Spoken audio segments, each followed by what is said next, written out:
নবী করিম সাল্লাল্লাহু আলাইহি ওয়াসাল্লামের কাছে যখন আল্লাহর তরফ থেকে এই আসমানি কিতাব আল কুরআনুল কারীম নাজিল হওয়া আরম্ভ হলো, মক্কার দৃশ্যপট তখন থেকে বদলে গেল। 40 বছর পর্যন্ত নবীজি কাফের মুশরিকদের চোখের সামনে বড় হয়েছেন, তাদের সামনেই তিনি দিনানিপাত করেছেন। 40 বছর পর্যন্ত গোটা মক্কার কাফির মুশরিকরা নবীজিকে অত্যন্ত ভালোবেসেছে, তাকে তারা মায়া, মমতা, স্নেহ, ভালোবাসা সবই দিয়েছে। নবীজির ব্যাপারে তাদের কোনো রকম কোনো অভিযোগ ছিল না। তারাই বলতো, এই আরবের মধ্যে যদি সবচাইতে সত্যবাদী কেউ থাকে তারা বলতো মুহাম্মদ, আমরা বলি সাল্লাল্লাহু আলাইহি ওয়াসাল্লাম। তারা বলতো গোটা আরবে যদি বিশ্বস্ত আমানতদার কেউ থাকে তো তারা বলতো মুহাম্মদ, আমরা বলি সাল্লাল্লাহু আলাইহি ওয়াসাল্লাম। গোটা মক্কায় সবাই নবীজিকে ভালোবাসতো। কিন্তু হেরা গুহায় যেদিন থেকে নবীজির কাছে এই কিতাব আসা আরম্ভ হলো, এই কোরআন নাজিল হওয়া আরম্ভ হলো, সেদিন থেকে দৃশ্যপট বদলে গেল। কাফির মুশরিকদের মুখের ভাষাও পরিবর্তন হয়ে গেল। এতদিন যারা নবীজিকে বলেছে আল আমিন, এবার এই কোরআন আসার কারণে তারাই নবীজিকে বলে মিথ্যাবাদী, কাযযাব। তারাই নবীজিকে বলে সাহির, জাদুকর, কাহিন, গণক, শাইর, কবি। পড়েন নাউযুবিল্লাহ। নবীজিকে তারা গালিগালাজ এবং ঠাট্টা বিদ্রূপ আরম্ভ করলো। অপরাধ হলো, নবীজি কোনো মানুষের ঘর বাড়ি দখল করেন নাই, জায়গা জমিও দখল করেন নাই। অপরাধ হলো আল্লাহর কোরআনের দাওয়াত দেওয়া। আজকের যুগেও এই রকম কোরআন বিরোধী মনোভাব এখনো সমাজে অনেক মানুষের মাঝে পাওয়া যায়। যে যুগে কোরআন নাজিল হয়েছে সেই যুগের কোরআন বিরোধীরা যেভাবে কোরআনওয়ালাদেরকে গালিগালাজ করেছে, আজকের যুগেও দুনিয়াতে দেখা যায় কোরআন বিরোধী লোকেরা স্বার্থ এবং ক্ষমতার কারণে কোরআনওয়ালাদেরকে মৌলবাদী, জঙ্গিবাদী বলে গালিগালাজ করে। এগুলো বর্তমান দুনিয়ায় তো নাই। আপনারা ঘুমাই গেছেন নাকি? এমন সূরা শুরু করলাম, এখানে ঘুমাইলে হবে না। আজকে কঠিন আলোচনা হবে ইনশাআল্লাহ। মক্কায় যখন নবীজিকে পাগল বলা আরম্ভ হলো, আমার নবীর যেন মন খারাপ হয়ে না যায়। কাফির মুশরিকদের গালিগালাজের কারণে, ঠাট্টা বিদ্রূপের কারণে আমার নবী যেন হতাশ হয়ে না যান, আমার নবী যেন ফ্রাস্ট্রেট হয়ে না যান। এজন্য আল্লাহ তাআলা সূরার কিছু আয়াত নাজিল করে নবীজিকে জানিয়ে দিলেন, নুন ওয়াল কলমি ওয়া মা يسطرون ما أنت بنعمة ربك بمجنون। গোটা মক্কায় যখন নবীজিকে পাগল বলা হচ্ছে, তখন আল্লাহ তাআলা এই সূরা কলম নাজিল করে নবীজিকে জানালেন, নুন ওয়াল কলমি ওয়া মা ইয়াসতুরুন। আল্লাহ বললেন, নুন, কলমের কসম, এবং তারা যা দিয়ে লিখে তার কসম। মা আনতা বিনিআমাতি রাব্বিকা বিমাজনুন। ও নবী, আপনি আপনার রবের দয়ায়, রবের অনুগ্রহে, রবের নেয়ামতে পাগল নন। কাফিররা নবীজিকে বলল পাগল, আর আল্লাহ আয়াত নাজিল করে নবীজিকে বললেন, তারা পাগল বললেই তো আপনি পাগল নন, বরং আমি আল্লাহ আপনাকে জানিয়ে দিলাম, মা আনতা বিনিআমাতি রাব্বিকা বিমাজনুন, আপনার রবের দয়ায় আপনি পাগল নন। সুবহানাল্লাহ। খেয়াল করুন, আলোচনা শুরু হয়েছে। নবীজি পাগল নন এই কথাটা বলার জন্য আগের আয়াতে আল্লাহ একটা অক্ষর দিয়ে আয়াত শুরু করেছেন। অক্ষরটা হলো নুন, এরপরে কসম করেছেন। এখন প্রশ্ন হলো, নবীজি পাগল নন এটা বলার আগে আল্লাহ কেন নুন দিয়ে সূরা আরম্ভ করেছেন আর কলমের কসম করেছেন? এটা জানার দরকার আছে না নাই? নুন দিয়ে আল্লাহ কেন সূরা শুরু করেছেন? সংখ্যাগরিষ্ঠ মুফাসসিরগণ বলেন, এই নুন হচ্ছে হরুফে মুকাত্তাআতের অন্তর্ভুক্ত। কোরআনে কারীমে 114টি সূরা রয়েছে, তার মধ্যে 29টা সূরা শুরু হয়েছে হরুফে মুকাত্তাআত দিয়ে। কোরআনের কয়টা সূরা শুরু হয়েছে হরুফে মুকাত্তাআত দিয়ে? 29টা সূরা, অর্থাৎ কাটা কাটা অক্ষর, আলাদা আলাদাভাবে এই অক্ষরগুলো উচ্চারণ করতে হয়। মজার ব্যাপার হলো কোন সূরা শুরু হয়েছে 1 অক্ষর দিয়ে, কোন সূরা শুরু হয়েছে 2 অক্ষর দিয়ে, কোনটা 3 অক্ষর, কোনটা 4 অক্ষর, কোনটা 5 অক্ষর, 1 থেকে 5 পর্যন্ত আছে। যেমন 1 অক্ষর 50 নম্বর সূরা, সূরার নাম কফ। কফ ওয়াল কুরআনিল মাজিদ, আছে না? আবার এই সূরা নুন, কয় অক্ষর? 2 অক্ষরও আছে। 2 অক্ষর আছে না? হামিম, তাসিন, আছে না? 3 অক্ষরও আছে। আলিফ লাম মিম, কয় অক্ষর? 4 অক্ষরও আছে। আলিফ লাম মিম সাদ, কয় অক্ষর? 5 অক্ষরও আছে। আপনি সূরা মারিয়ামে যান, কাফ হা ইয়া আইন সাদ, কয় অক্ষর? কোরআনের 29টা সূরা শুরু হয়েছে হরুফে মুকাত্তাআত দিয়ে। বেশিরভাগ মুফাসসির বলেছেন ওয়াল্লাহু আ'লামু বিমুরাদিহি, এগুলো দ্বারা কি উদ্দেশ্য এগুলো আমরা কেউ জানি না, এগুলো জানেন কে? জানেন কে? তবে মুফাসসিরগণ এখানে বলেছেন আমরা অর্থ না জানলেও আমরা এতটুকু জানি ইয়াতাহাদ্দা বিহ, এগুলো দিয়ে আল্লাহ কাফিরদেরকে, কোরআন বিরোধীদেরকে চ্যালেঞ্জ ছুড়ে দিয়েছেন। যারা বলে কোরআন মানব রচিত গ্রন্থ, তো কোরআন তো নাজিল হয়েছে আরবি ভাষাভাষী লোকদের ওই অঞ্চলে। আল্লাহ বলেছেন তোমাদের পরিচিত অক্ষর দিয়ে কোরআন নাজিল হয়েছে, যাও পারলে এইরকম অক্ষর দিয়ে কোরআন বানিয়ে নিয়ে আসো। তারা কি পেরেছে?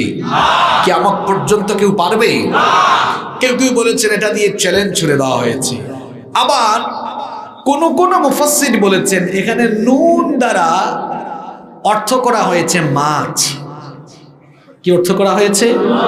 মাছ।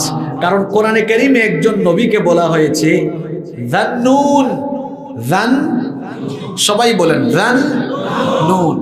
যান্নুন মানে মাছওয়ালা নবী। একজন নবী আছেন যেই নবীকে মাছ গিলে ফেলেছিল, সেই নবীর নাম কি? মাশাআল্লাহ, সবাই বলেন ইউনুস আলাইহিস সালাম। তাকে কোরআনে কারীমে 2 নামে ডাকা হয়েছে। একটা নাম আছে যান্নুন, এটা সূরা আম্বিয়ার 87 নম্বর আয়াতে আছে, এবং তাকে আরেক নামে কোরআনে সম্বোধন করা হয়েছে সাহিবুল হুত, মাছওয়ালা নবী। কিওয়ালা নবী? যে সকল মুফাসসিররা বলেছেন যে এখানে নুন দ্বারা মাছওয়ালা সেই নবী উদ্দেশ্য, তারা বলেছেন মাছওয়ালা নবীকে উদ্দেশ্য করার কারণ আছে। কারণ পরের আয়াতে বলা হয়েছে নবীজি পাগল নন, এটা বোঝানোর জন্য ওই নবীর কথাও এখানে উদ্দেশ্য হতে পারে। এর কারণ হলো ওই নবীও এরকম বিরোধিতার সম্মুখীন হয়েছিলেন, বিপদে পড়েছিলেন। কোরআনুল কারীমে ইউনুস নবীকে যান্নুন বলা হয়েছে। সাইয়েদনা ইউনুস আলাইহিস সালামের ব্যাপারে কোরআনুল কারীমের 21 নম্বর সূরা সূরাতুল আম্বিয়া এর 87 নম্বর আয়াতে বলা হয়েছে ওয়া যান্নুনি ইয যাহাবা মুগাদিবান ফাযান্না আন লান নাকদিরা আলাইহি ফানাদা ফিয যুলুমাতি আল্লা ইলাহা ইল্লা আনতা সুবহানাকা ইন্নী কুনতু মিনাজ যালিমিন। আল্লাহ তাআলা বলছেন আর স্মরণ করো জান্নুনের কথা, মাছওয়ালা নবীর কথা, যখন তিনি প্রচন্ড ভাবে রাগান্বিত হয়ে তার এলাকা ছেড়ে চলে গিয়েছিলেন। ইউনুস নবীকে আল্লাহ তাআলা যে অঞ্চলের জন্য নবুয়ত দিয়ে প্রেরণ করেছিলেন, তিনি সেই অঞ্চলের লোকদেরকে দ্বীনের দাওয়াত দিয়েছিলেন, কিন্তু তার সেই অঞ্চলের লোকেরা তার দাওয়াতকে রিজেক্ট করেছে, প্রত্যাখ্যান করেছে। ইউনুস নবী তাদেরকে অনেকভাবে বুঝালেন, তারা কোনোভাবেই বুঝ মানল না। অনেক দিন দীর্ঘদিন বুঝানোর পরে, দাওয়াত দেওয়ার পরেও তারা যখন দাওয়াত শুনে না, দাওয়াত মানে না, ইউনুস নবী তখন তাদেরকে আযাবের আলটিমেটাম দিয়ে এলাকা ছেড়ে চলে গেলেন। তিনি বললেন আগামী 3 দিনের ভেতরে তোমাদের উপরে গজব নেমে আসবে, তোমাদেরকে আমি দাওয়াত দিলাম, অনেক করে বুঝালাম, কিন্তু তোমরা বুঝ মানলা না। আগামী 3 দিনের ভেতরে গজব আসবে। জোরে বলেন কয়দিন? 3 দিনের ভেতরে গজব আসবে। এই কথা বলে তিনি এলাকা ছেড়ে চলে গেলেন। তার সেই অঞ্চলের লোকেরা এবার গজব আসার আলামত লক্ষ্য করলো। তারা ডিরেক্টলি ইউনুস নবীকে প্রত্যাখ্যান করলেও মনে মনে তারা ভাবতো আসলে ইউনুস হচ্ছেন আল্লাহর নবী। তারা যখন গজবের আলামতগুলো দেখলো, তখন তারা তাদের নারী পুরুষ, ছোট্ট ছোট্ট শিশু, আবাল বৃদ্ধ বনিতা সকলেই তারা ঘরের ভেতর থেকে বের হয়ে গেল। তাদের পশু পাখি সব কিছু নিয়ে তারা বের হয়ে জঙ্গলে চলে গেল। তারা তাদের প্রাণীগুলোকে আর নারী শিশুদেরকে এক জায়গায় রেখে তারা সবাই এবার আল্লাহর কাছে তওবা করলো, ইস্তিগফার করলো। কোনো মানুষ বা কোনো জাতি যদি পাপাচারে নিমজ্জিত হওয়ার পরে অনুতপ্ত হয়ে আল্লাহর কাছে তওবা করে, তাহলে তাদেরকে যিনি মাফ করে দেন, গলার আওয়াজ বড় করে সবাই বলেন তিনি কি? আল্লাহ তাআলা তাদেরকে মাফ করে দিলেন। 3 দিন অতিবাহিত হয়ে গেল। আল্লাহ মাফ করে দেওয়ার কারণে আল্লাহ কোনো গজব দিলেন না। ওইদিকে ইউনুস নবী 3 দিন পরে খবর শুনলেন তার অঞ্চলের লোকদের উপরে কোনো গজব আসে নাই। ইউনুস নবী চিন্তা করলেন, মনে মনে ভাবলেন আমি যদি আমার এলাকায় ফিরে যাই, এলাকার মানুষ আমাকে মিথ্যাবাদী মনে করবে। আর তার সময়ে একটা রসুম ছিল, প্রথা ছিল, যদি মিথ্যাবাদী কেউ সাব্যস্ত হয় তাকে মেরে ফেলা হতো। ইউনুস নবী তিনি ভাবলেন আমাকে যদি এলাকার লোকেরা মিথ্যাবাদী বলে, আমার তো মান ইজ্জত থাকবে না। এজন্য তিনি আল্লাহর হুকুম আসার আগে ইজতিহাদ করে সিদ্ধান্ত নিলেন তিনি এলাকায় ফিরে যাবেন না, তিনি হিজরত করবেন। অজানা গন্তব্যে তিনি হাঁটা আরম্ভ করলেন। যেতে যেতে তিনি এক নদীর কাছে চলে গেলেন। তারপরে তিনি একটি কিস্তি, নৌযান বা জাহাজে আরোহণ করলেন। জাহাজ যখন তার যাত্রীদেরকে নিয়ে পথ চলা আরম্ভ করলো, দেখা গেল জাহাজের মধ্যে যাত্রী বেশি হয়ে যাওয়ার কারণে জাহাজটা ডুবে যাওয়ার উপক্রম হয়ে গেল। জাহাজের নাবিক তখন বললেন যে কোনো একজনকে কমাতে হবে, নদীতে ফেলে দিতে হবে। এখন কাকে ফেলা হবে এ নিয়ে যখন বিশৃঙ্খলা তৈরি হলো, সিদ্ধান্ত হলো তাহলে লটারি করা হোক, যার নাম লটারিতে আসবে তাকে ফেলে দেওয়া হবে। লটারির আয়োজন করা হলো। প্রথমবার লটারিতে নাম উঠল ইউনুস নবীর। দ্বিতীয়বার লটারির আয়োজন করা হলো, দ্বিতীয়বারও নাম উঠল ইউনুস নবীর। তৃতীয়বারও লটারির আয়োজন করা হলো, তখনও ইউনুস নবীর নাম উঠল। কিন্তু জাহাজের অন্যান্য প্যাসেঞ্জারেরা ইউনুস নবীর চেহারার দিকে তাকায়া ইউনুস নবীকে আর নদীতে ফেলে দিতে ইচ্ছে করে না, কারণ প্রত্যেকটা নবীর চেহারার ভেতরে একটা মায়া আছে না নাই? আল্লাহওয়ালা মানুষদের চেহারার মধ্যে একটা মায়া আছে। দেখবেন আমাদের মসজিদের ইমাম সাহেব, আমার ভাইয়ের বেতন মাত্র 10,000 12,000 টাকা, কিন্তু দেখবেন তার চেহারা সুরত, তার ছেলেদের চেহারা সুরত দেখবেন কত সুন্দর, পরিষ্কার পরিচ্ছন্ন। এত অল্প টাকা বেতন, তারপরেও পোশাক আশাক পরিচ্ছন্ন, চেহারা সুরত সুন্দর। যারা নামাজি মানুষ কালো হলেও দেখবেন চেহারা একটা আলো আছে। আবার দেখবেন অনেক মানুষ আছে আলগা পয়সা খায়। আলগা পয়সা বুঝেন তো আপনারা? চুরির টাকা, গম চুরি, টিন চুরি, চাউল চুরি, কাবিখার টাকা, রাস্তার টেন্ডারের টাকা আছে না নাই? আলগা পয়সা খায়, জনগণের টাকা চুরি করে। এসি গাড়ি, এসি বাড়িতে চড়ে, সুন্দরী বউ আছে, এসি গাড়ি, এসি বাড়ি। এরপরেও দেখবেন চেহারার দিকে তাকালে দেখতে মনে হয় চোরের মতো লাগে। এত টাকা পয়সা, তাও চেহারাটা কেন চোরের মতো লাগে? কারণ খায় তো মানুষের মাল। এজন্য চেহারার মধ্যে হারামের একটা প্রতিচ্ছবি আছে না নাই?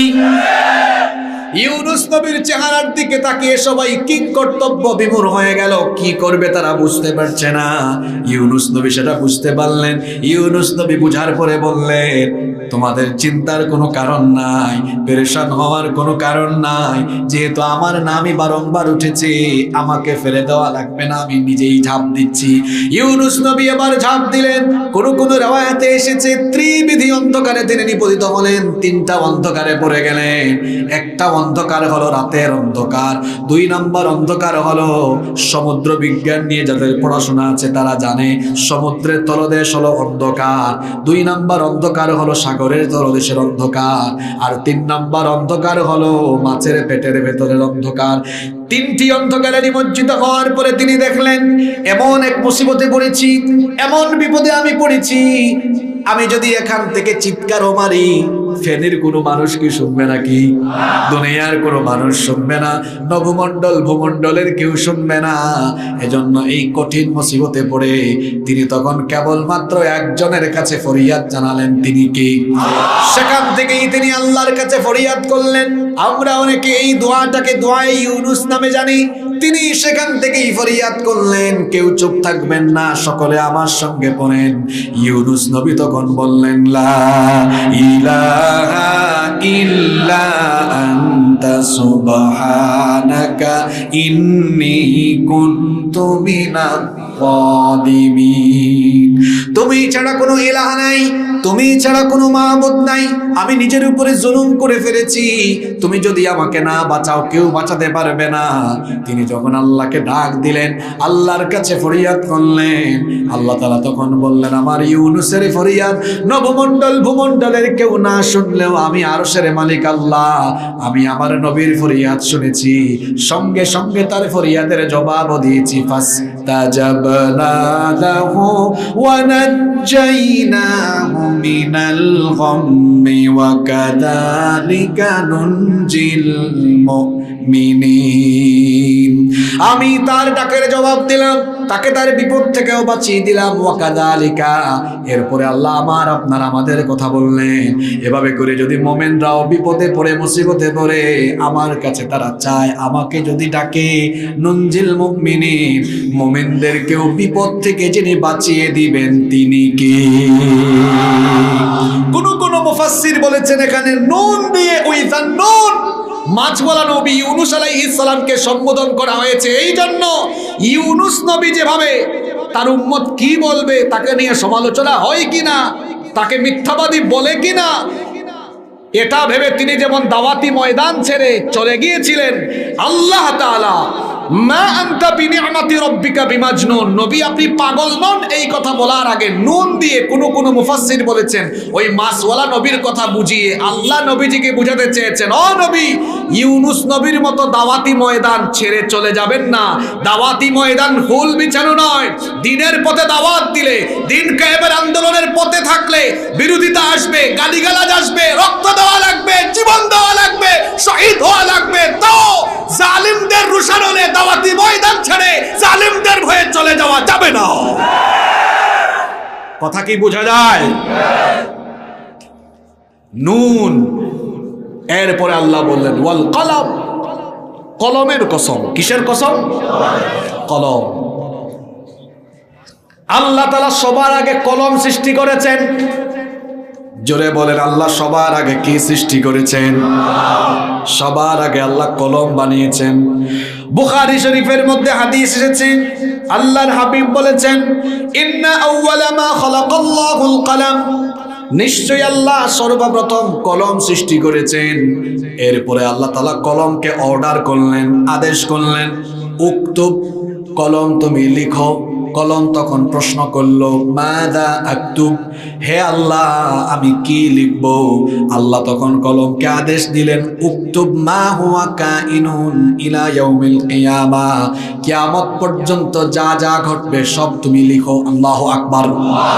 তাহলে সবাই বলেন তো, কলম সৃষ্টি করা হয়েছে সবার আগে না পরে? সর্বপ্রথম সৃষ্টি করা হয়েছে কলম। এখন প্রশ্ন হলো, আসমান জমিন সৃষ্টির কত বছর আগে কলম সৃষ্টি করা হয়েছে? আসুন অন্য হাদিস থেকে সেটা জেনে নেই। আল্লাহর হাবিব বলেছেন, কাতাবাল্লাহু মাকাদিরাল খালাইক ক্বাবলা আন ইয়াখলুকাস সামাওয়াতি ওয়াল আরদা বিখামসিনা আলফা সানা। আসমান সমূহ আর জমিন, নভমণ্ডল আর ভূমণ্ডল সৃষ্টির 50,000 বছর আগে আল্লাহ কলম সৃষ্টি করে কলম দিয়ে তাকদীর লিখে দিয়েছে। কলম সৃষ্টি করা হয়েছে আসমান জমিন সৃষ্টির কত বছর আগে? আরেকটু জোরে বলেন। মনে মনে অন্য কিছু হয়ে গেলেন নাকি? তাহলে জোরে বলেন, কত হাজার বছর? এখন প্রশ্ন হলো, নবীজি পাগল নন এই কথা বলার আগে আল্লাহ কলমের কসম কেন করেছেন? কাফিররা বলতো, কি ব্যাপার, আমাদের এলাকার আব্দুল্লাহর ছেলে মুহাম্মদ, আমরা বলি সাল্লাল্লাহু আলাইহি ওয়াসাল্লাম, আমাদের চোখের সামনে বড় হলো, তার শিশু, কৈশোর, যৌবন, তারুণ্য সব চোখের সামনে গেল, হঠাৎ করে সে দেখি বলে নবী। হঠাৎ করে সে নবী হইল কেমনে? আল্লাহ কলমের কসম করে কাফিরদেরকে বললেন, রে কাফিরের গোষ্ঠী, আমার নবী হঠাৎ করে নবী হন নাই। তিনি নবী বা নবুয়ত দাবি করায়, নবুয়তের দাওয়াত দেওয়ায় তোমরা তাকে পাগল বলো, তিনি নিজে নিজে নবী হন নাই। আমি আল্লাহ কলমের কসম করছি, যে কলম আসমান জমিন সৃষ্টি করার আগে আরো 50,000 বছর আগে সৃষ্টি করা হয়েছে, তিনি হঠাৎ করে নবী হন নাই। আসমান জমিন সৃষ্টির আরো 50,000 বছর আগে আমি আল্লাহর কুদরতি কলম দিয়ে লেখা হয়েছে তিনি যে নবী হবেন। সুবহানাল্লাহ। এজন্য কোন মুফাসসির বলেছেন, এজন্য আল্লাহ কলমের কসম করেছেন। তাফসীর ইবনে কাসিরের ভেতরে আছে কলমের কসম আল্লাহ করলেন। তবে কোন মুফাসসির এখানে বলেছেন যে কলম দ্বারা এখানে ওই কলম উদ্দেশ্য করা হয়েছে যেটা সাধারণভাবে আমরা ব্যবহার করি। ওই কলম ব্যবহারের কৌশল কিন্তু কোনো বিজ্ঞানী শিখায় নাই। কলম ব্যবহারের কৌশল আমাদেরকে শিখিয়েছেন কি? এটা কোরআন শরীফে নাই তো? কোরআনে প্রথম যে সূরার 5 আয়াত নাজিল হয়েছে সেই সূরার নাম হলো সূরাতুল আলাক। নবীজির কাছে প্রথম যে আয়াত নাজিল হয়েছে সেখানে কলমের কথাও ছিল। আল্লাহ তাআলা বলেছিলেন, ইকরা বিস, পারেন না? পড়েন, ইকরা বিসমি রাব্বিকাল্লাযী খালাক, খালাকাল ইনসানা মিন আলাক, ইকরা ওয়া রাব্বুকাল আকরামুল্লাযী আল্লামা বিল কলম, আল্লামাল ইনসানা মা লাম ইয়ালাম। আল্লাহু আকবার। খেয়াল করুন, যারা বলে মোল্লার গোষ্ঠী কিচ্ছু বুঝে না, এই কোরআনে প্রথম নামাজ, রোজা, হজ, যাকাত, জিহাদের আদেশ আসে নাই। কোরআনে প্রথম আয়াত দেওয়া হয়েছে শিক্ষা ব্যবস্থার আয়াত, লেখাপড়ার আয়াত। শুধু পড়া নয়, আগে বলা হয়েছে পড়া, তারপরে লেখা। আগে বলা হয়েছে ইকরা, এরপরে আবার আল্লাহ বলছেন আল্লাযী আল্লামা বিল কলম, ওই মহিমান্বিত রবের নামে পড়ো যিনি শুধু পড়া নয়, কলম দিয়ে লেখার কলা কৌশল ও শিক্ষা দিয়েছেন। সুবহানাল্লাহ পড়বেন না?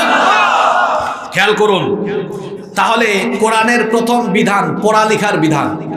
কেউ চুপ থাকলে হবে না, এখন মনে মনে অন্য কিছু হইলে হবে না। কোরআনের প্রথম হুকুম কিসের হুকুম? জোরে বলেন, জোরে বলেন। পড়ান না, কে বলছে পড়া? পড়া লেখা দুটোই বলতে হবে, পড়া লেখা। কোরআনের প্রথম বিধান কিসের? কেন পড়ালেখার বিধান কোরআনে প্রথম দেওয়া হয়েছে কেন? কারণ পড়ালেখা ছাড়া কোনো জাতিকে উন্নত সভ্য বানানো যায়। এজন্য ইসলাম সর্বপ্রথম পড়ালেখার বিধান দিয়েছে। শুধু পড়ালেখার বিধান না, কারিকুলাম সেট করে দিয়েছে, মেথোডোলজি কেমন হবে সেটাও বলেছে। আচ্ছা, তাহলে পড়ার মেথোডোলজি, কারিকুলামটা কেমন হবে? কি সুন্দর আল্লাহ শিখিয়েছেন, ইকরা, পড়ো, পড়াটা শুরু করো, পড়তে হবে, কারিকুলাম এমন হবে, সিলেবাসটা কেমন হবে, আল্লাহ সিলেবাস শিখাচ্ছেন। বিসমি রাব্বিকাল্লাযী খালাক, রবের নামে পড়ো, যাতে করে স্রষ্টা চিনতে পারো। রবের নামে পড়ো। পড়ালেখার কারিকুলামের সবকিছু হবে এমন যে পড়াশোনার শেষে রব চিনা যায়, যে পড়াশোনার শেষে রবের ভয় অন্তরে পয়দা হয়ে যায়। পড়াটার কারিকুলাম হবে ঠিক এমন। যে শিক্ষা ব্যবস্থায়, যে শিক্ষা কারিকুলামের কোনো জায়গায় রব চিনার, রব জানার, রবের ভয় অন্তরে পয়দা হওয়ার কোনো কারিকুলাম থাকে না, এই রকম শিক্ষা কারিকুলাম দিয়ে একটা জাতির লোকেরা শিক্ষিত হতে পারে ঠিক, কিন্তু বেশিরভাগ ক্ষেত্রে এরা শিক্ষিত চোর, ডাকাত আর সন্ত্রাস হয়। কেমনে হয় আসেন বুঝাই দিই। মাঝে মাঝে আমাদের ফেনী, নোয়াখালীর বিভিন্ন মসজিদে জুতা চুরি হয় কি হয় না? যে জুতা চোর সে কি অনার্স মাস্টার্স পাশ করা, অর্ধ শিক্ষিত বা অশিক্ষিত? ঢাকায় গুরুত্বপূর্ণ অফিসে বসে, গুরুত্বপূর্ণ চেয়ারে বসে কলমের খুঁচা দিয়া 100 কোটি 200 কোটি চুরি করে, 1000 কোটি চুরি করে, আবার চুরি করে দেশেও রাখে না, খুব সুন্দর বেগম পাড়ায় কলা গাছের মতো ফুলে যায়। এই যে এত টাকা চুরি করলো, সে কি জুতা চুরের মতো অশিক্ষিত? আপনারা কথা বলছেন না কেন? সে চোর। ঢাকার অফিসে বসে যে চুরি করেছে সেও চোর, মসজিদের জুতা চোর সেও চোর, কিন্তু দুইটার মধ্যে পার্থক্য হলো লেভেল আলাদা। একটা শিক্ষিত চোর আর একটা। আপনারা বলেন তো ডেঞ্জারাস কোনটা? জুতা চোর কয় টাকার জুতা নিছে? শিক্ষিত চোর এটা তো এমন চোরা, আরে বাপরে বাপ, চোরার ঘরের চোরা কি কামটা করছে? এত পড়াশোনা করে এত বড় বড় অফিসে বসে চুরি করে কেন? চাকরির ইন্টারভিউতে বসার পরে ওই স্যারেরা এত ঘুষ চায় কেন? এত চুরি করে কেন? এত অনেক শিক্ষিত। এর কারণ হলো ক্লাস 1 থেকে মাস্টার ডিগ্রি পর্যন্ত ইংরেজি পড়েছে, বিজ্ঞান পড়েছে, গণিত পড়েছে, ভূগোল পড়েছে, অর্থনীতি পড়েছে। সিলেবাসে সব ছিল, কোরআন ছিল না, হাদিস ছিল না। রবের দেওয়া কারিকুলাম, কোরআন সুন্নাহ বিবর্জিত শিক্ষা ব্যবস্থা থাকায় তার শিক্ষা কারিকুলামে সবকিছু শিখলেও এমন কোন শিক্ষা তার বই বা সিলেবাসে ছিল না যেটা শিখলে পরে আল্লাহর ভয়, আখিরাতের ভয় অন্তরে পয়দা হয়। এটা ছিল না বলে দিনহীন এই শিক্ষা ব্যবস্থা তাকে শিক্ষিত চোর, ডাকাত আর শিক্ষিত সন্ত্রাস বানিয়েছে। যে শিক্ষা কারিকুলামে কোরআন সুন্নাহ থাকে না, এই শিক্ষা কারিকুলাম দিয়ে চরিত্রবান শিক্ষিত মানুষ পাওয়া যায় না। আজ আমাদের শিক্ষা কারিকুলামে ইসলাম দিয়ে ভরা, কোরআন হাদিস দিয়ে ভরা। আপনারা ঘুমাই গেছেন নাকি? আলু ভর্তা আর ডিমবাজি দিয়ে ভরা, ঠিক কিনা? বিছানা কেমনে গুছাইতে হয় ওইটা দিয়ে ভরা, কেমনে দিনা দিন নাচতে হবে ওগুলা দেওয়া। মাদ্রাসার বইতে লীলাবালি লীলাবালি, বড় যুবতী সৈগ বিয়ার সাজনী কন্যা সাজলো। এইসব সারেগামা পাধানিসা, কি সারেগামা পাধানিসা আছে না? সারেগামা পাধানিসা, লীলাবালি লীলাবালি, এগুলো শেখানোর জন্য আমরা আমাদের বাচ্চাদেরকে স্কুল মাদ্রাসায় পাঠাই না। আমরা কোন জায়গায় ছিলাম মনে আছে তো? কিছু আছে আবার প্যান্ডেলের বাইরে আলোচনা করতেছে, হুজুর আসলে তাফসীর করতে, এগুলো বলে কেন? এত বুঝে না এখানে কলমের কথা আছে, আছে না নাই? কোন কোন মুফাসসির বলেছেন ওয়াল কলামি দ্বারা ওই কলম উদ্দেশ্য করা হয়েছে যেটা মানুষ ব্যবহার করে। তবে এই কলম ব্যবহারের কৌশল শিখিয়েছেন কে? পৃথিবীতে কলম দিয়ে আজ পর্যন্ত যা লেখা হয়েছে তার মধ্যে শ্রেষ্ঠ জিনিস হচ্ছে কলম দিয়ে আল্লাহর কিতাব লেখা হয়েছে। সুবহানাল্লাহ, আল্লাহর ফেরেশতারা লিখেছে। এরপরে আল্লাহ কি বললেন? ও নবী, কলমের কসম করে বললাম, এরা পাগল বললে কি হবে? আমার দয়ায় আপনি পাগল। আপনাদের কি কষ্ট হচ্ছে? আমি তো লাইনে উঠাইছি, আরো 20 মিনিট তো আমি আরো গুরুত্বপূর্ণ কথা বলবো, শুনবেন তো? কাফেররা নবীজিকে কি বলতো? জোরে বলেন। এবার আসেন কেন বলতো? কোরআন সুন্নাহ তালাশ করে আমি 11টা কারণ বের করেছি। কোরআন সুন্নাহ এবং সিরাতের গ্রন্থসমূহ স্টাডি করে নবীজিকে কেন কাফিররা পাগল বলেছে এর 11টা কারণ আমি খুঁজে বের করেছি। কয়টা কারণ বলবো? নাম্বার 1, কাফিররা নবীজিকে এই কারণে পাগল বলেছে, তিনি পৌত্তলিকতা এবং শিরকে পূর্ণ সমাজে তাওহীদের দাওয়াত দিয়েছেন, লা ইলাহা ইল্লাল্লাহর দাওয়াত দিয়েছেন। আল্লাহ রাব্বুল আলামিন কোরআনুল কারীমের 37 নম্বর সূরা সূরাতুস সাফফাতের 36 নম্বর আয়াতের মধ্যে বললেন, নাহুম কানু ইযা কিলা লাহুম লা ইলাহা ইল্লাল্লাহু ইয়াস্তাকবিরুন ওয়া ইয়াকুলুনা আইন্না লাতারিকু আলিহাতিনা লিশাইরিন মাজনুন।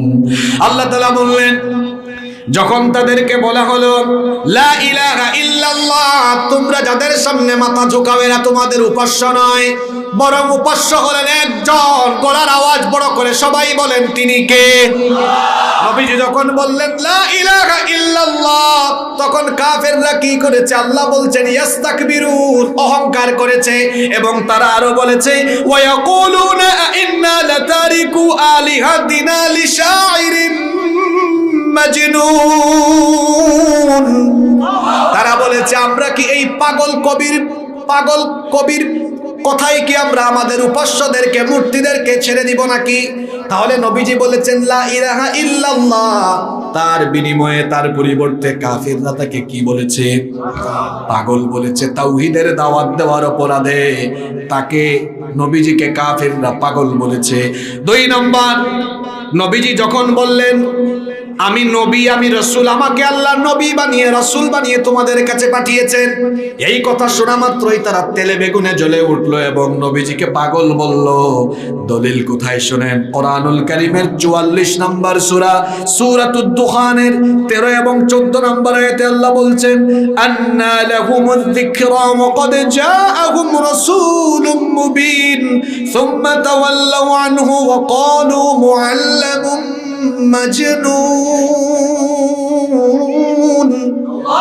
আল্লাহ তাআলা বললেন যখন তাদেরকে বলা হলো জাআহুম রাসূলুম মুবিন, তোমাদের কাছে একজন রাসূলে মুবিন এসেছেন, সুম্মা তাওয়াল্লাউ আনহু, তখন তারা তার কাছ থেকে মুখ ফিরিয়ে নিয়েছে। আর তারা তাকে বলেছে, অর্থাৎ নবীকে বলেছে মুআল্লামুম মাজনুন, তুমি যেমন তেমন পাগল নও, তুমি একজন প্রশিক্ষণ প্রাপ্ত পাগল। নাউজুবিল্লাহ কইতে মন চায় না? নাম্বার 3, কাফিররা নবীজিকে পাগল বলেছে এই কারণে, কারণ এটা হলো দুনিয়ার কাফিরদের পুরান রূপ। কি রূপ? পুরাতন রূপ। এর আগেও দুনিয়ার সকল নবী রাসূল, 2 জন নবী ছাড়া পৃথিবীর সকল নবীরা পাগল গালি এটা শুনেছেন। কয়জন নবী ছাড়া? একজনের নাম হলো সকলের বাপ, আবুল বাশার আদম আলাইহিস সালাম। বাপকে কেউ পাগল বলতে পারবে? ছুড়াই ফেলবে তো। তাকে কেউ পাগল বলে নাই, কারণ তিনি পৃথিবীর প্রথম মানুষ, প্রথম মানব, প্রথম নবী। আর একজন কেউ পাগল বলে নাই ক্ষমতার কারণে, কারণ তিনি একদম ছোট কাল থেকেই ক্ষমতায় ছিলেন। নাম হলো আল্লাহর নবী সুলাইমান আলাইহিস সালাম। তিনি তার বাবার রেখে যাওয়া সিংহাসন, তার বাবার নাম হলো দাউদ আলাইহিস সালাম, তার বাবার রেখে যাওয়া সিংহাসনে মাত্র 13 বছর বয়সে আরোহণ করেছিলেন। 13 বছর বয়স থেকে তিনি গোটা দুনিয়ার বাদশা। সুবহানাল্লাহ। আরেকজন নবী, তাকেও কেউ পাগল বলে নাই। এছাড়া নূহ নবী দাওয়াত দিয়েছেন, তার উম্মতের লোকেরা বলেছে, তারা বলেছে ওয়াকালু মাজনুনুম ওয়াজদুজির, তুমি একজন পাগল। ইব্রাহিম আলাইহিস সালামকেও পাগল বলা হয়েছে, মুসা নবীকেও পাগল বলা হয়েছে। মুসা নবী যখন দাওয়াত দিলেন ফেরাউন তখন বলেছিল ইন্না রাসূলাকুমুল্লাযী উরসিলা ইলাইকুম লামাজনুন, নিশ্চয়ই তোমাদের কাছে যাকে রাসূল বানিয়ে পাঠানো হয়েছে সে একজন পাগল। এজন্য আল্লাহ কোরআনে কারীমে সূরা যারিয়াতের 52 নম্বর আয়াতে বলেছেন কাযালিকা মা আতাল্লাযীনা মিন ক্বাবলিহিম মির রাসূলিন ইল্লা ক্বালু সাহিরুন আও মাজনুন। অনুরূপ ভাবে এভাবে করে পৃথিবীতে যত রাসূল আল্লাহ পাঠিয়েছেন সকল রাসূলকেই কাফিররা পাগল বলেছে, নইলে জাদুকর বলেছে। তাহলে নবীদেরকে পাগল বলা এটা কাফিরদের পুরান রোগ না নতুন রোগ?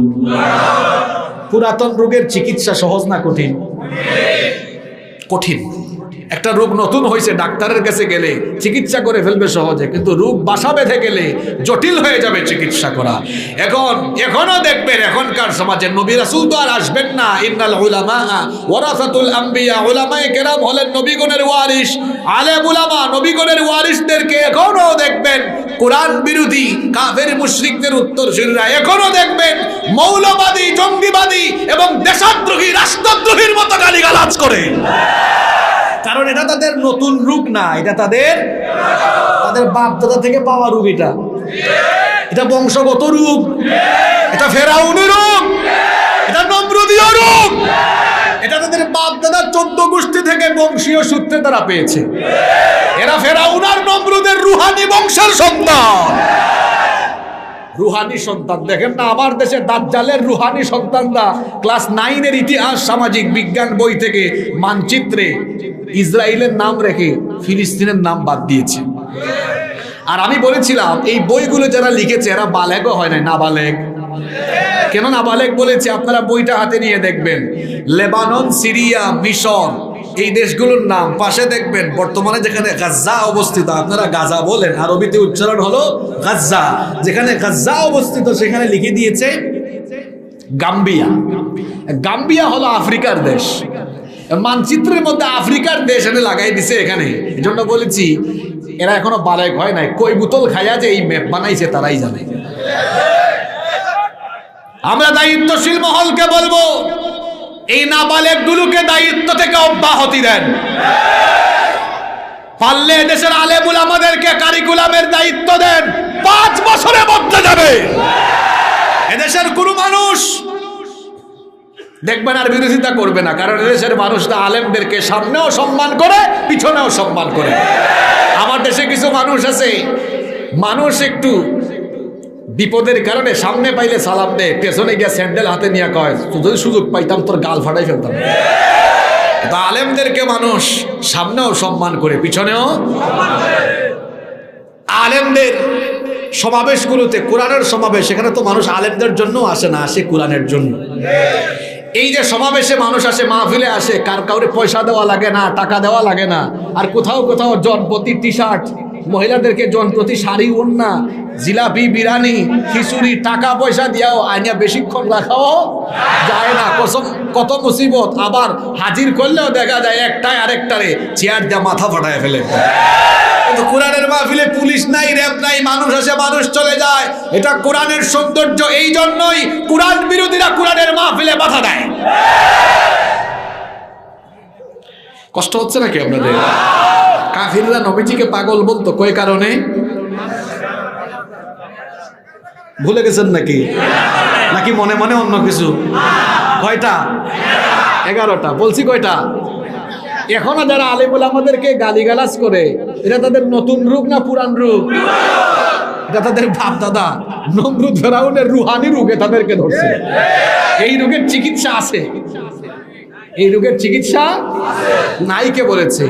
এই রোগের চিকিৎসা, এই চিকিৎসা তো আমরা করব না, এই চিকিৎসা করবেন কে?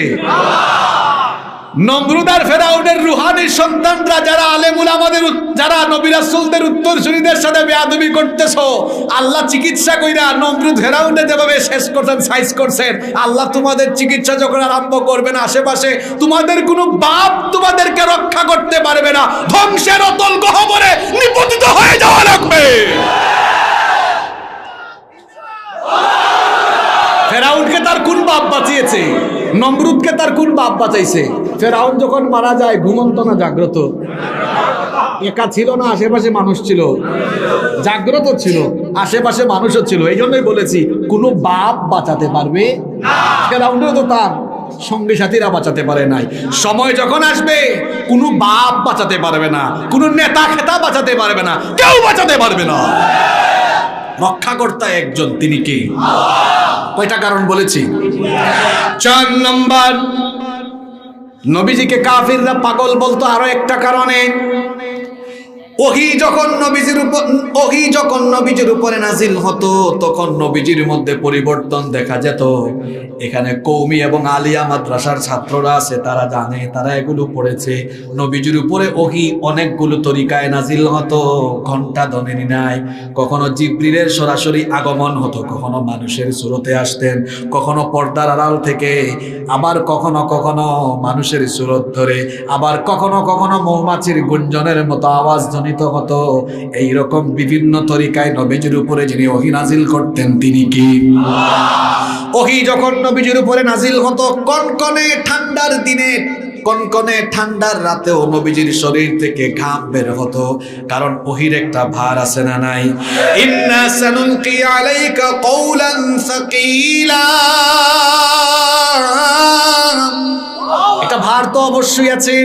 ওহির ভারে নবীজির মধ্যে পরিবর্তন দেখা যেত। আমাদের মা আম্মা জানা আয়েশা রাদিয়াল্লাহু আনহা তিনি বলেছেন, নবীজি উটের উপরে কিংবা ঘোড়ার উপরে সাওয়ার থাকাকালীন সময়ে যদি ওহী নাজিল হতো, ওহির ভারে উট কিংবা ঘোড়া তখন মাটিতে ধেবে যেত। আল্লাহু আকবার। 40 বছর তো এগুলা কাফিররা দেখে নাই, হঠাৎ করে দেখে কি রে শীতের দিনে ঘামায় কেন?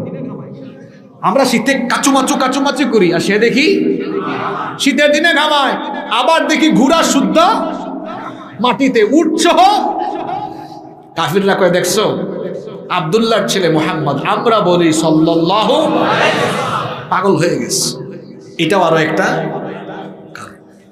নাম্বার 5, নবীজিকে কাফেররা পাগল বলেছে এই কোরআনের কারণে। কোরআন প্রচার করতেন।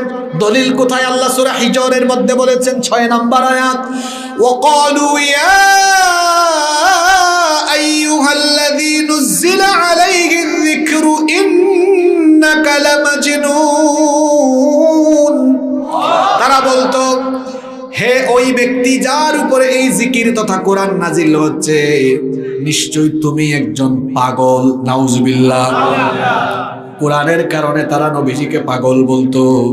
6 নাম্বার কারণ হলো, নবীজিকে আল্লাহ এই যে দায়িত্ব দিয়ে পাঠিয়েছেন, কোরআন শুধু প্রচার নয়, দিন শুধু প্রচার নয়, দিন প্রতিষ্ঠার দায়িত্ব দিয়েছেন। আল্লাহ বলেছেন, হুয়াল্লাযী আরসালা রাসূলাহু বিল হুদা ওয়া দীনিল হক লিইয়ুযহিরাহু আলাদ দীনি কুল্লিহি ওয়া কাফা বিল্লাহি শাহীদা। তিনি হচ্ছেন সেই সত্তা যিনি তার রাসূলকে হেদায়াত আর দ্বীনে হক সহকারে পাঠিয়েছেন। কেন? যাতে করে আল্লাহর জমিনে আল্লাহর দ্বীনকে তিনি প্রতিষ্ঠা করেন, কায়েম করেন। জমিন কার? আসমান কার? আইন বুঝি চলবে আপনার জামাই আর আপনার বাপ দাদার? জমিন যার, আইনও চলবে তার। এটা ছিল সকল নবী রাসূলদের দায়িত্ব। আন আকিমুদ্দিন, দিন প্রতিষ্ঠা করো। নবীজিকে কাফিররা পাগল বলেছে কেন? শুনেন, গোটা মক্কা চলে আবু জেহেলদের বানানো আইনে। পৃথিবীতে এক মহানায়ক, এক মহামানব আগমন করলেন, যিনি গোটা পৃথিবীর বিরুদ্ধে স্রোতের বিপরীতে দাঁড়িয়ে বললেন, তোমরা যে মানব রচিত আইন কানুন বানিয়ে সমাজ রাষ্ট্র পরিচালনা করছো, না, আমি এটা মানি না। আমি আল্লাহর বিধান নিয়ে এসেছি। আপনাদের দাগন ভুইয়া চলে এক কায়দায়। হঠাৎ করে একজন এসে যদি বলে, বাদ দেন, দাগন ভুইয়া এখন এই কায়দায় চলে, মানুষ বলবে এলাকার মুরব্বীরা সব একমত, তুমি মাঝখান থেকে কোন দিক থেকে আসছো? হাগল শুনি কোনো, ঠিক কিনা বলেন? গোটা মক্কা চলে আবু জেহেলদের নিয়ম নীতিতে। নবীজি বললেন না, এগুলো দিয়ে চলবে না। গোটা পৃথিবীতে তাওহীদের দাওয়াত একা আরম্ভ করল। কেউ তখন ছিল? তিনি বলেন আমি মানি না। হেতে হাগল হইছে। নাউযুবিল্লাহি মিন। নাম্বার 7, নবীজিকে কাফেররা পাগল বলেছে এই কারণে, নবীজি যখন কোরআন শোনাতেন মানুষ তখন শুধু কাছে আসতো আর কোরআন শুনতো। সুবহানাল্লাহ। যারা বিরোধিতা করতো এরাও রাতের বেলা গিয়া কোরআন শুনতো। আবু জেহেল একদিন সব, আপনারা শুনতেছেন তো? কষ্ট হচ্ছে না তো? জনগণকে একত্রিত করে বলেছে, খবরদার, মুহাম্মদ বলেন সাল্লাল্লাহু আলাইহি ওয়াসাল্লাম, তার কাছে কেউ যাবা না, কোরআন শুনবা না, সবাই শপথ করো, কেউ যাবা না। পাবলিক শপথ বাক্য পাঠ করতেছে আর ভাবতেছে নেতাজি যেহেতু শপথ পড়াইতেছে উনি যাবে না কনফার্ম, আমরা যাওয়ার সুযোগ। রাত যখন হয়েছে, উতবার ঘুম লাগে না, সাইবারও ঘুম কয় যাই না। আমরা তো দেখি সে কোরআন পড়লেই মানুষ তার কাছে যায়, আমরা একটু গিয়া মজা নিয়ে আসি, শুনে আসি। উতবা সাইবা গেছে আবু জেহেল ঘরের এক কোনায়, উতবা আরেক কোনায়, সাইবা মন ভরে সারা রাত শুনতেছে। ফজরের একটু আগে দিয়া সবাই বের হইছে, এখন একটার সাথে আরেকটার দেখা হয়েছে মুখামুখি। আবু জেহেল কয় কিরে তুই এখানে কি? হ্যাঁ কয় তুই এখানে কি? কয় বুঝছি যা হওয়ার হয়েছে, রাতের অন্ধকারে যা হওয়ার হয়েছে, পাবলিককে এটা বলা যাবে না। এরকম আছে না নাই? আচ্ছা, আলেমরা যখন কোরআন পড়ে, আপনারা হজে ওমরায় গেলে যখন হারামে তেলাওয়াত শুনেন, মনে হয় যেন আসমান থেকে কোরআন তখন নাজিল হচ্ছে। দুনিয়ার আলেমদের তিলাওয়াত শুনে যদি আপনাদের কলিজা এমন ঠান্ডা হয়ে যায়, যার উপরে কোরআন নাজিল হয়েছে তার জবান দিয়ে যখন কোরআন বের হতো, না জানি মানুষ কতটা মুগ্ধ তখন হতো। আল্লাহু আকবার। এখন এই যে মানুষ নবীজির কাছে আসে, এই কাছে আসা তো বন্ধ করা দরকার। জনবিচ্ছিন্ন করার জন্য বলল কেউ তার কাছে যাবা না, সে পাগল হয়ে গেছে। নাউজুবিল্লাহ। জনবিচ্ছিন্ন করার জন্য রাষ্ট্রীয় ট্যাগ লাগিয়ে দিল। কাফিরদের উত্তরসূরিরা এখনো দুনিয়াতে আছে। এদেশের ওলামা মাশায়েখদের কথা শোনার জন্য মানুষরা আসে, মানুষরা আলেমদেরকে সম্মান করে, আলেমদেরকে ভালোবাসে। এদেশের যুবক তরুণরা নায়ক নায়িকা, গায়ক গায়িকাদেরকে ছেড়ে এখন আলেম ওলামাদের সুহবতে আসা শুরু হয়েছে। এই জন্য ইসলাম বিরোধীদের কলিজায় আগুন ধরে গিয়েছে। এজন্য এই যুবক তরুণ আর কুরআন পাগল, ইসলাম পাগল মানুষগুলোকে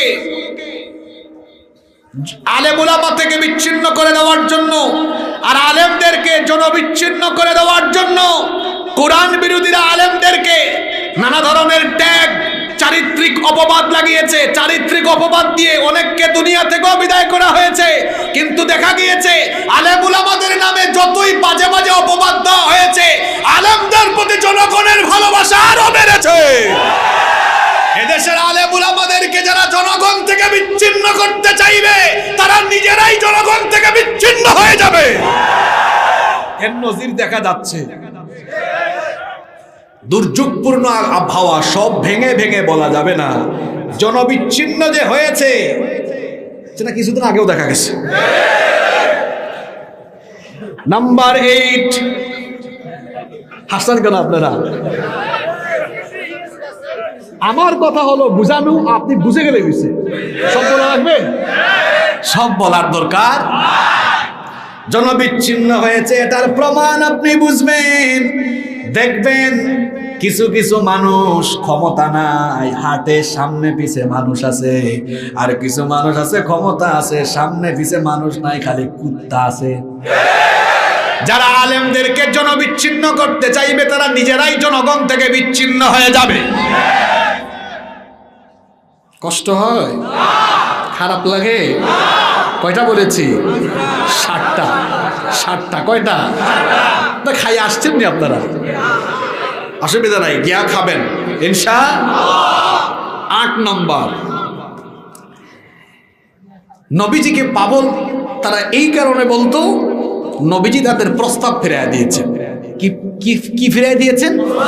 তারা একবার প্রস্তাব নিয়ে আসছে, দেখো এক এলাকার মানুষ, ঠেলাঠেলি করে লাভ নাই, চলো আমরা মীমাংসা করে ফেলি, আপোষ করি। তুমি কি চাও বলো তো? নারী চাও? আরবের সবচেয়ে সুন্দরী নারী তোমাকে এনে দিব। তুমি কি চাও? টাকা পয়সা, ব্ল্যাঙ্ক চেক, একদম অ্যামাউন্ট তুমি নির্ধারণ করবা, আমরা না। কি লাগবে বলো, দিয়ে দিব। নেতৃত্ব চাও? ঠিক আছে, নেতৃত্বও দিব। কি চাও বলো? নবীজিকে কাফিররা কি দিয়েছে? আপোষ প্রস্তাব। নবীজি জবাবে কি বললেন?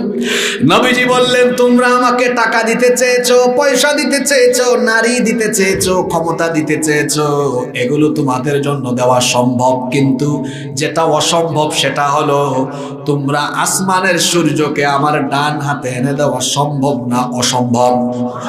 আরো জোরে বলেন। আমার বাম হাতে আসমানের চাঁদ এনে দেওয়া সম্ভব না? অসম্ভব। আমার 2 হাতে আসমানের চাঁদ আর সূর্যকে এনে দেওয়া যেমন তোমাদের জন্য অসম্ভব, তোমাদের প্রস্তাবগুলো আমাদের জন্য মেনে নেওয়া অসম্ভব।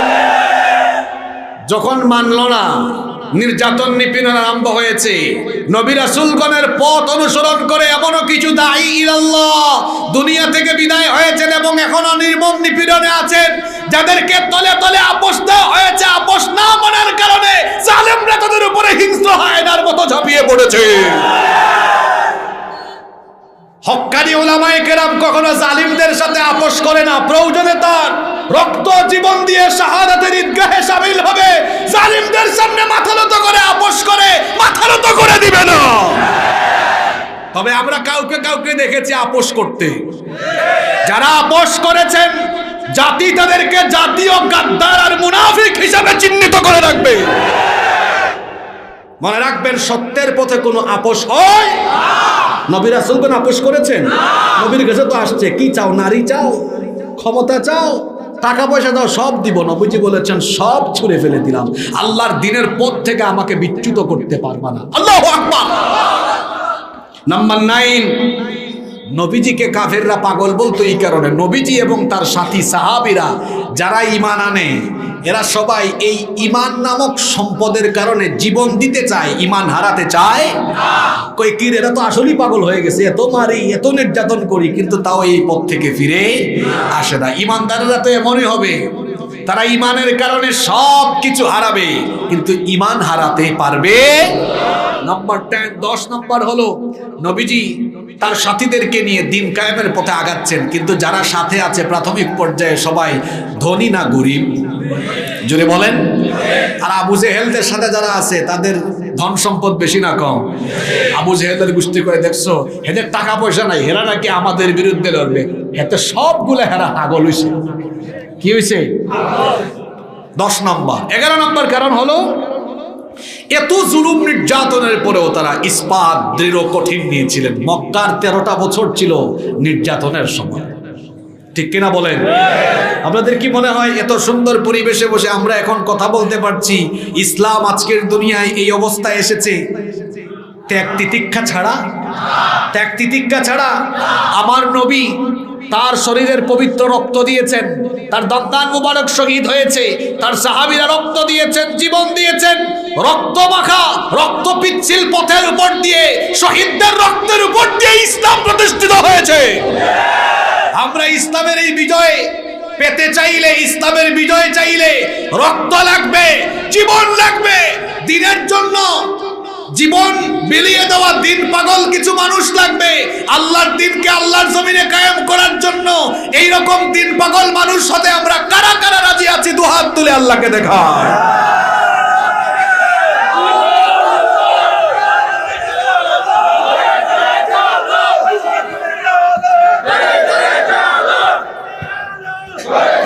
আল্লাহ সবাইকে কবুল করেন, বলেন আমিন।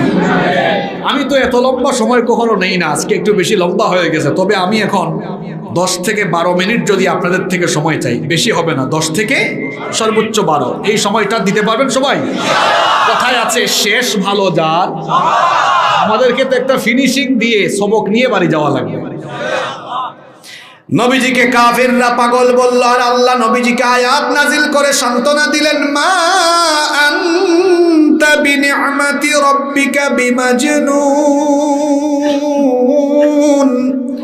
আপনার রবের দয়ায় আপনি পাগল নন। এরপরে আল্লাহ নবীজিকে আরো বললেন, ওয়া ইন্না লাকা লাআজরান গায়রা মামনুন। ও নবী, এই কোরআনের দাওয়াত দেওয়ার কারণে, কোরআনের কারণে তারা আপনাকে পাগল বলে, এই কোরআনের দাওয়াত দেওয়ার কারণে আপনাকে গালিগালাজ আর বিরোধিতার সম্মুখীন হতে হয়েছে। আপনি মন খারাপ করবেন না। ওয়া ইন্না লাকা লাআজরান গায়রা মামনুন। এই কোরআনের কারণে আমি আপনাকে অফুরন্ত পুরস্কার দেব। কোরআনের কারণে এরা গালি দেয়, আর আমি বলছি আপনাকে এই কোরআনের কারণে আমি অফুরন্ত পুরস্কার দেব। সুবহানাল্লাহ। আল্লাহ কি দেন নাই? ও নবী, যে মক্কায় তারা আপনাকে গালি দেয়, এই মক্কা আমি আপনাকে দিয়ে দিব, এই মক্কার জমিনটা আমি আপনার হাতে তুলে দিব। আল্লাহ কি দেন নাই? মক্কা বিজয়ের মাধ্যমে গোটা মক্কায় আল্লাহর রাজত্ব এবং রাসূলের নেতৃত্ব কায়েম হয়ে গেল। এখান থেকে ফেনীর মুসলমানদেরকে শিক্ষা নিয়ে যেতে হবে।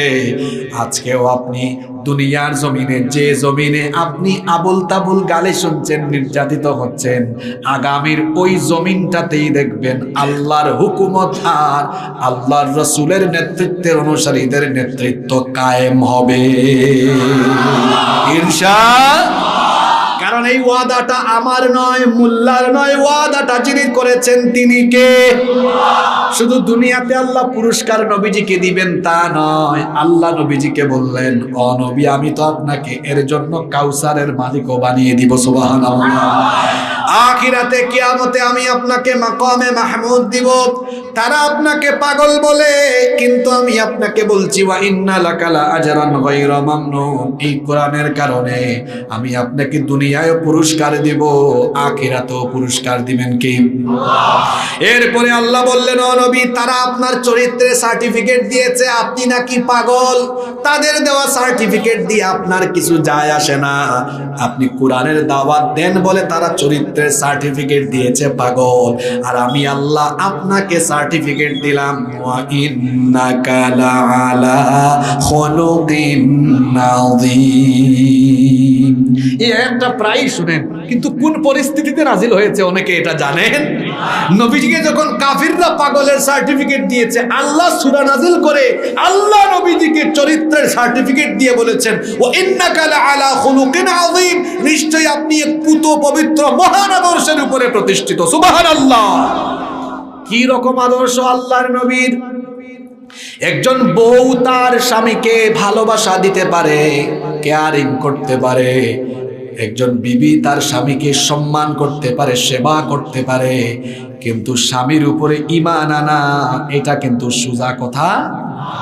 আপনারা যারা বিবাহিত, আজকে বাড়িতে গিয়ে বউকে একটু চেক করে দেখিয়ে বলে, বউ আমি তো নতুন পীর হয়ে গেছি, তুমি বায়াত করো, আমার কাছে প্রথম মুরিদ হও। বউ তখন বলবে, আপনি হাগল হয়েছেন নি? হয়েছে হয়েছে, আপনাদের নোয়াখালীর ভাষা হয়েছে নাকি বলা? মাখরাত সিফত ঠিক আছে? আমি তো আপনার আল্লাহ মারতাম ধরতাম না, আমি আমরার ব্যবহার, আমরা সিলেট হইব, তুমি পাগল হয়ে গেছো নাকি? তা হ্যাঁ, তুমি কি জাত ফির? তুমি ভিড় না ক্ষীর? কেন আমি বালা করে জানি। ক্ষীর বুঝেন আপনারা? ক্ষীর ক্ষীর বুঝেন? আপনি আপনার বউকে গিয়ে বলেন আমি পীর, বউ বলবে তুমি পীর না ক্ষীর, এটা আমি ভালো করে জানি। আপনি কেমন, আপনার বউ ভালো জানে। ওই দেখেন না, ফেরাউন তার বউ আসিয়াকে গিয়ে বলে, ও আসিয়া আমি তো খোদা, তুমি ঈমান আনো। আসিয়া কই তুই আস্ত হুদা। তার মানে বউ ভালো জানে আপনি কেমন। আর আমার নবীর চরিত্রের সার্টিফিকেট যে আল্লাহ দিলেন, শুনেন, নবীজি হেরা গুহা থেকে ফিরে আমাদের মা আম্মা জান খাদিজা আত-তাহেরার কাছে গেলেন। গিয়ে যখন বললেন আমাকে আল্লাহ নবুয়ত দিয়েছেন, আম্মা জান তখন জবাব দিলেন, আমি তো আপনার সাথে 15 বছর ধরে সংসার করছি, আপনার ইনসাইড আউটসাইড সবই আমার জানা আছে। আপনার সাথে সংসার করে আপনার ভেতর বাহিরের সকল আচরণ দেখে আমি বুঝেছি এগুলো সাধারণ কোনো মানুষের চরিত্র নয়, নিঃসন্দেহে এটা নবুয়তি চরিত্র। এর জন্য সবার আগে আমি আপনার উপরে ঈমান আনলাম। চরিত্র কারে কয়? আর আপনার চরিত্র কেমন সেটা জানে আপনার বাসার কাজের বুয়া, দারোয়ান বা চাকর বাকর যারা আছে। আপনি যে কি জাতের খিটখিটা মেজাজি। অনেকে আছে বিভিন্ন জায়গায় বক্তব্য দেয় চাকর বাকরের সাথে সুন্দর আচরণ করবেন, হে যখন বাড়িতে যায় খালি পিঠায়। আছে না নাই? আনাস রাদিয়াল্লাহু আনহু 10 বছর নবীজির খেদমত করেছেন, তখন তিনি কিশোর মানুষ, তরুণ মানুষ। তিনি বলছেন আমার বয়স তো কম, যে কোনো কাজ একটু উলট পালট হলেও নবীজি কোনোদিন আমাকে গালি দিতেন না, বকা দিতেন না, বরং মুচকি এসে কথা বলতে। তার মতো এত সুন্দর চরিত্র দুনিয়ার কারো হতে পারে না। আচ্ছা, আপনাদের সকলের ক্লোজ ফ্রেন্ড আছে না, বন্ধু? গিয়ে কালকে বলি, বন্ধু আমি তো পীর, বায়াত করো। এই তুই পাগল হইছিস নি রে? তুই পীর না ক্ষীর আমি ভালো করে জানি, হ্যাঁ তোর সব কাজকর্ম আমি জানি। আর নবীজির ছোট কালের বন্ধু নাম কি? জোরে বলেন।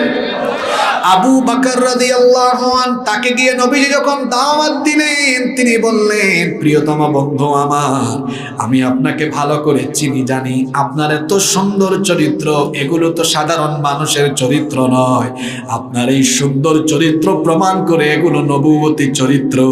এজন্য আমিও আর দেরি করব না, সন্দেহ রাখবো না, আমিও ঘোষণা দিলাম লা ইলাহা ইল্লাল্লাহ মুহাম্মাদুর রাসূলুল্লাহ সাল্লাল্লাহু। আল্লাহ তাআলা বলছেন নবী, তারা আপনাকে পাগল বলে, তারা বললে কি হয়েছে? আমি আপনাকে বলছি আমি তো পবিত্র চরিত্র দিয়েছি, আযীম। এই শব্দের ব্যাখ্যা কিভাবে বুঝাতাম আপনাদেরকে। এটা একটা বোতল, পানির বোতল দেখেছেন? এই বোতলে যদি পানি এতটুকু পর্যন্ত থাকে, আর কি পানি দেওয়া যাবে? Fill up. এটা ফিল আপ হয়ে গেলে যেমন আর দেওয়ার মতো কিছু থাকে না। আযীম মানে হলো মানবীয় চরিত্রের সকল দিকগুলো আল্লাহ নবীজিকে এমন ভাবে দিয়েছেন যে ফুলফিল, আর কিচ্ছু দেওয়ার মতো নাই, যা আছে সব দিয়ে আল্লাহ তার নবীকে চারিত্রিক পূর্ণতা দান করে দিয়েছেন। সুবহানাল্লাহ। এজন্য নবীজি বলতেন বুইসতু লিউতাম্মিমা মাকারিমাল আখলাক, উত্তম চরিত্রের পূর্ণতা বিধানের জন্য আমাকে যিনি দুনিয়ায় পাঠিয়েছেন তিনি কে? ছোট্ট একটা শিশু থেকে নিয়ে যুবক, তরুণ, একজন ছাত্র, একজন সন্তান, একজন স্বামী, একজন দাদা, নানা, রাষ্ট্রপ্রধান, একজন বিচারপতি, সমাজের সকল সেক্টরের মানুষের জন্য মডেল হলেন মুহাম্মদ সাল্লাল্লাহু আলাইহি ওয়াসাল্লাম।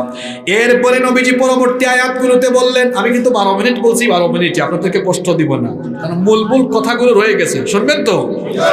চরিত্রের সার্টিফিকেট দিয়ে আল্লাহ নবীজিকে এর পরের আয়াতে বললেন ফাসাতুবসিরু ওয়া ইউবসিরুনা বিআইয়িকুমুল মাফতুন। ও নবী, তারা যে আপনাকে পাগল বলল, শীঘ্রই আপনি দেখবেন, তারাও দেখবে কে আসলে পাগল। এটা সকলেই জানতে পারবে। আপনি তাদেরকে কোরআনের দাওয়াত দেওয়ার কারণে তারা আপনাকে বলে আমাদের বাপদাদার লাইন থেকে, সঠিক পথ থেকে বিচ্যুত হয়ে গিয়েছে। আর আমি আল্লাহ জবাব দিলাম, ইন্না রাব্বাকা হুয়া আ'লামু বিমান দাল্লা আন সাবিলিহি ওয়া হুয়া আ'লামু বিল মুহতাদিন। নিশ্চয়ই আপনার রব জানেন কে সঠিক পথ থেকে বিচ্যুত হয়েছে, আর তিনি সেটাও জানেন, ওয়া হুয়া আ'লামু বিল মুহতাদিন। কারা হেদায়েত প্রাপ্ত সেটাও যিনি জানেন। গলার আওয়াজ বড় করে সবাই বলেন তিনি কে? আল্লাহ বললেন, ও নবী, ফালা তুতিউল মুকাজ্জিবিন, এই কাফেরগুলো মিথ্যাবাদী, আপনি তাদের অনুসরণ করবেন না। এখান থেকে আমরাও শিক্ষা নেই। আমরা যারা দ্বীনের পথে, কোরআনের পথে আছি, আমাদেরকে যত গালিগালাজ করা হোক না কেন, যত যাই বলা হোক না কেন, নমরুদ আর ফেরাউনের রুহানি সন্তানদের কোনো কথা আমাদের কানের ভিতরে আমরা ঢুকাবো? আমরা আমাদের কাজ করে যাব।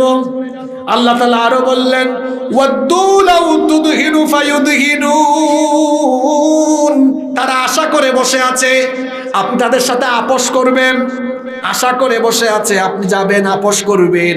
কিছুদিন তারা আপনার রবের ইবাদত করবে, কিছুদিন আপনিও তাদের মূর্তির ইবাদত করবেন। সূরা কাফিরুন আছে না নাই? অনেকে আছে বলে লাকুম দীনুকুম ওয়ালিয়া দিন, ধর্ম যার উৎসব সবার। কয়টা নাকি বুখারী শরীফে আছে? কি জাতের ব্যাককল এটা? কি বুখারীতে আছে না কোরআনে আছে? লাকুম দীনুকুম ওয়ালিয়া দিন, ধর্ম যার উৎসব। এখন আমাদের বাচ্চাদের বইয়ের ভিতরেও দেওয়া হয়েছে মঙ্গল প্রদীপ প্রজ্বলন আর মঙ্গল শোভাযাত্রা। এটা নাকি আমাদের সংস্কৃতি, এটা একটা অন্য ধর্মের সংস্কৃতি। তারা তাদের ধর্ম পালন করুক, আমাদের কোনো আপত্তি।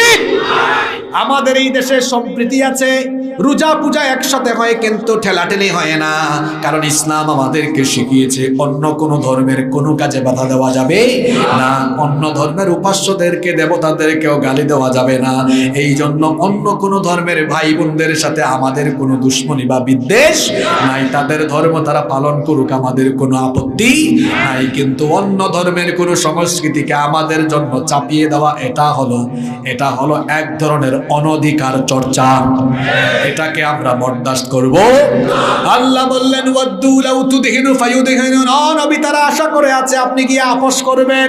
ওয়ালা তুতি, আপনি তাদের অনুসরণ করবেন না, কারণ তারা কুল্লা হাল্লাফিন মাহিন, এরা কথায় কথায় কসম করে, এরা হলো লাঞ্ছিত।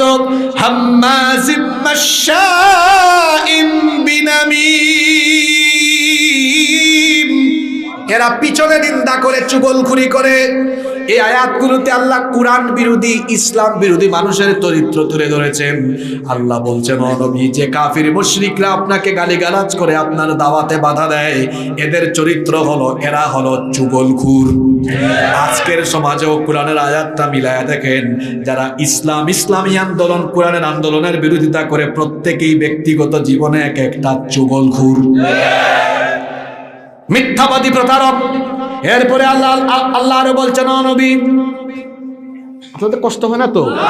আমি কিছুদিন আগে এক জায়গায় সূরা কাসাস থেকে ফেরাউনের কিচ্ছা আরম্ভ করছি, দেখবেন ইউটিউবে আছে, দেখছেন না আপনারা? অনেকে একজন নোটিশ নিয়ে আসছে, তো আমি বললাম ওয়াজ হয় মিশরে, বাধা দেখি আসে বাংলাদেশে।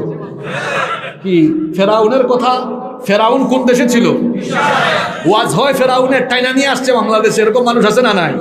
এখানে সূরা কলমে আমাদের আলোচনা চলছে, ও নবী, যারা আপনাকে দাওয়াতি ময়দানে বাধা দিচ্ছে, এরা চুগলখোর, এরা সীমালঙ্ঘনকারী, এরা মিথ্যাবাদী, এরা প্রতারক। এখন যদি কারো গায়ে লাগে, বুঝে যাবে এদের সাথে এদের রুহানি মিল আছে। ঠিক কিনা বলেন? এরপরে আল্লাহ বলছেন, ও নবী, যারা আপনাকে বাধা দিচ্ছে, যারা আপনাকে কুরআন প্রতিষ্ঠায় বাধা দিচ্ছে, এদের চরিত্র হলো মান্নাইল লিল খায়রি মু'তাদিন আথীম।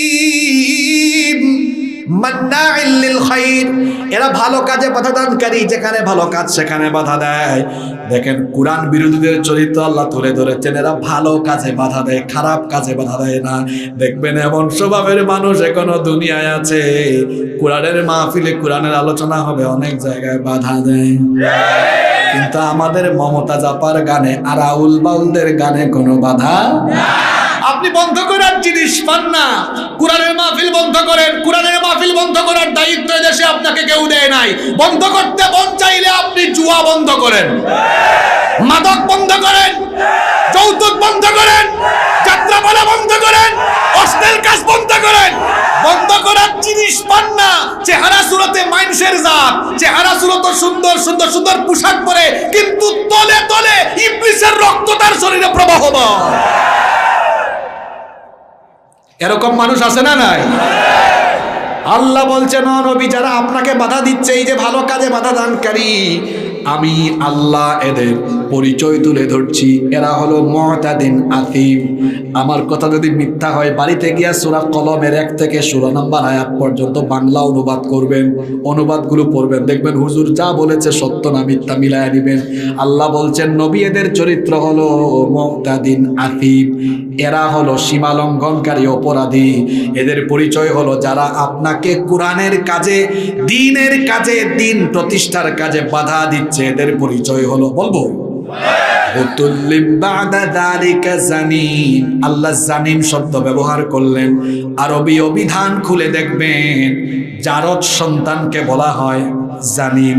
আল্লাহ বলছেন, নবী গো, আপনাকে যারা আমার কোরআন প্রচারে বাধা দেয়, এগুলো প্রত্যেকটা হলো এক একটা পিতৃ পরিচয়হীন অবৈধ জারদ সন্তান।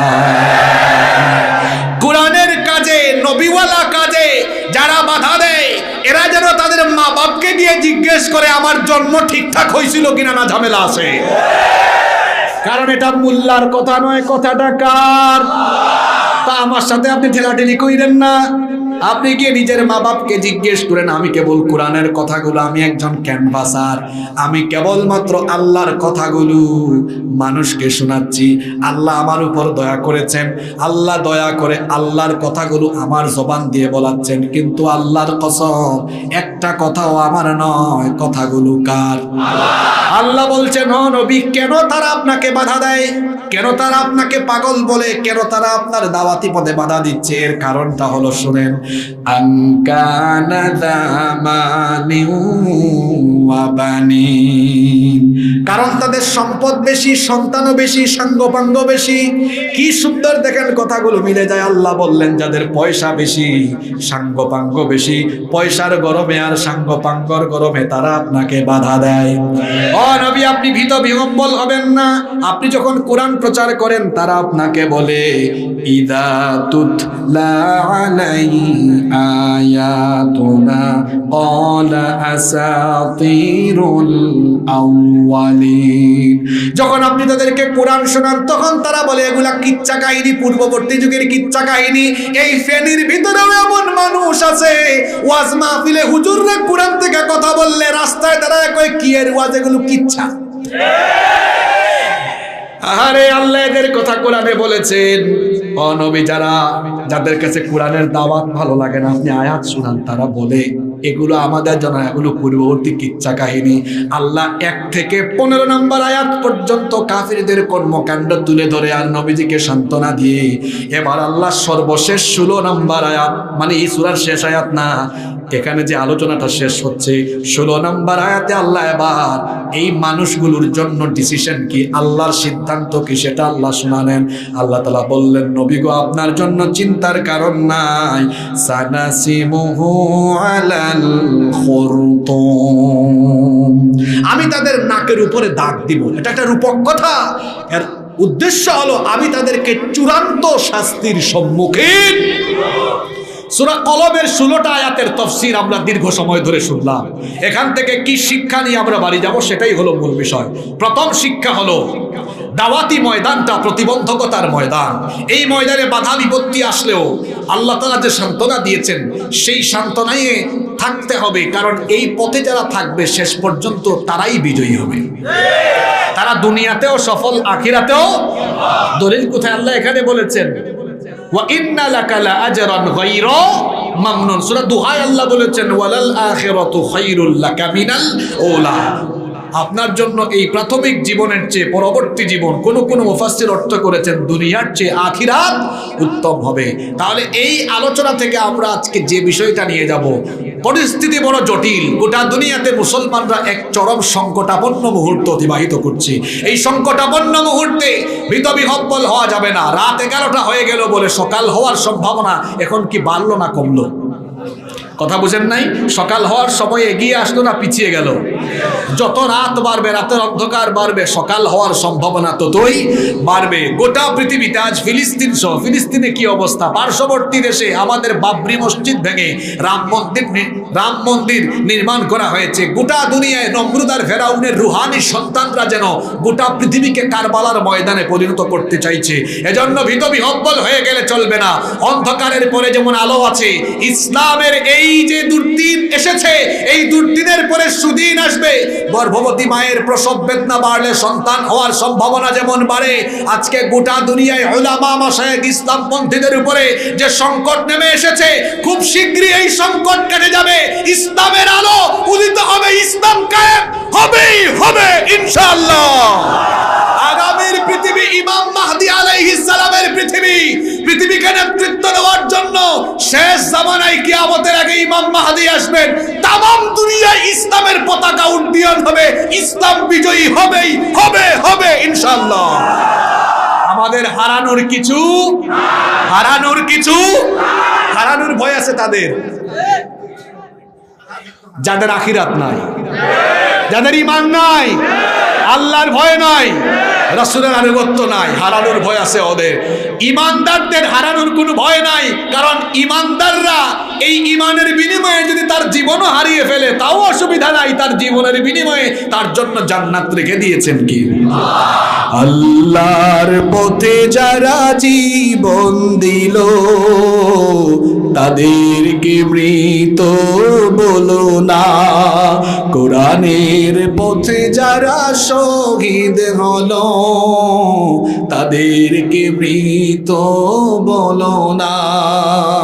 এরা মৃত নয়, আল্লাহ কোরআনে বলেছেন এরা জীবিত, এরা রিজিক প্রাপ্ত, এদের সম্মান আল্লাহর কাছে কম না বেশি। জন্য আসুন আজকের এই আলোচনা থেকে আমরা এই সিদ্ধান্ত নিব, আমাদের জীবন থাক আর যাক, যতদিন আমরা বেঁচে থাকবো মুনাফিক হয়ে নয়, ঈমান ধারণ করে, ঈমান লালন করে, ঈমানের পথে আমরা টিকে থাকবো। আল্লাহ আমাদেরকে কবুল করে নেন, বলেন আমিন।